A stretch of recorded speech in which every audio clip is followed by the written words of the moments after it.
man took out a small piece of moldy biscuit, and then carefully broke it into 6 pieces. He distributed the pieces to the crew. Although everyone was starving, they still saved the largest piece for the man. The man ate it without hesitation, but 1 piece of biscuit was still far from enough. If they couldn't find land soon, everyone would starve to death. At that moment, a crew member suddenly discovered the outline of an island in the distance. The man immediately told everyone to change course and row toward the island. Everyone paddled desperately, and the island grew closer and closer. Only then did the man feel relieved. Suddenly his expression changed, and he stared nervously at the sea. He hurriedly told the crew to stop. He didn't have time to explain, while he loaded his musket as fast as he could, and told everyone to prepare for battle. Soon the musket was loaded, and the thing he feared happened. A giant sperm whale, 30 meters long, suddenly surfaced and charged toward their small boat. Although the man gave an early warning, their small boat was still shattered to pieces. Under the attack of the massive whale, the crew were severely injured and struggled helplessly in the water. Only one small boat survived, but soon the whale surfaced again, bit into the boat and lifted it into the air. The man swung his axe and struck the whale hard, but it had no effect. The man almost died in the sea.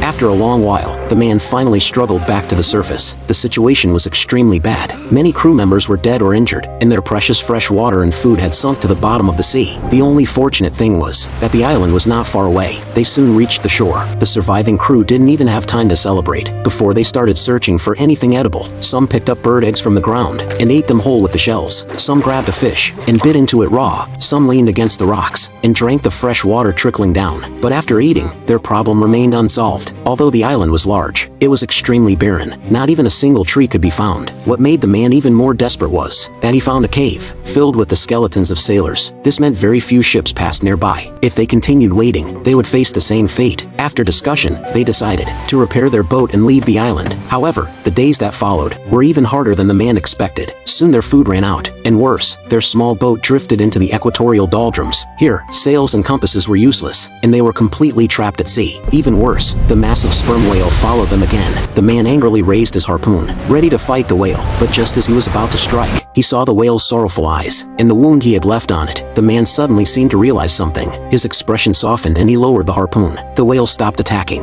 and returned to the depths of the sea. Sometime later, several white seagulls appeared in the sky, which meant land was nearby. Several large merchant ships were turning around, heading toward their small boat. They were finally saved.